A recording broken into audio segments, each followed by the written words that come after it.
सुधीरस्य कथा।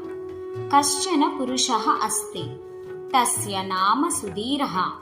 सः ग्रामे वसति। एकदा सः नगरं गच्छति। सः नगरे शिरस्त्राणि क्रीणाति। शिरस्त्राणि पेटिकायां स्थापयति। पुनः ग्रामं प्रति गच्छति। मार्गे वनम् अस्ति। सुधीरः श्रान्तः भवति। सः वृक्षस्य अधः उपविशति। पार्श्वे शिरस्त्रपेटिकां स्थापयति। निद्रां करोति। वृक्षे वानराः सन्ति।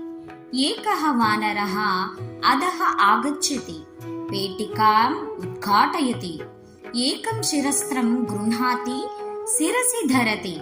वृक्षस्य उपरि गच्छति। तत्र उपविशति। सर्वे वानराः एतत् पश्यन्ति। ते अपि अधः आगच्छन्ति। शिरस्त्राणि धरन्ति। वृक्षे उपविशन्ति। सुधीरः उत्तिष्ठति। पेटिकां पश्यति। पेटिकायां शिरस्त्राणि न सन्ति। सः उपरि पश्यति। वानराणां शिरसि शिरस्त्राणि सन्ति।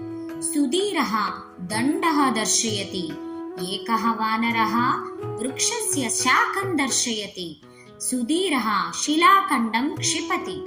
वानरः फलानि क्षिपन्ति। सुधीरः चिन्तयति, वानराः मम कार्यम् अनुकुर्वन्ति इति। सुधीरस्य शिरसि शिरस्त्रम् अस्ति। सः एकम् उपायं करोति। सः शिरस्त्रम् अधः क्षिपति। सर्वे वानराः शिरस्त्राणि अधः क्षिपन्ति। सुधीरः सर्वाणि शिरस्त्राणि सङ्गृह्णाति। पेटिकायां स्थापयति। शीघ्रम् अन्यत्र गच्छति। नीतिः: चातुर्यं वरिष्ठं समाधानोपकरणम्।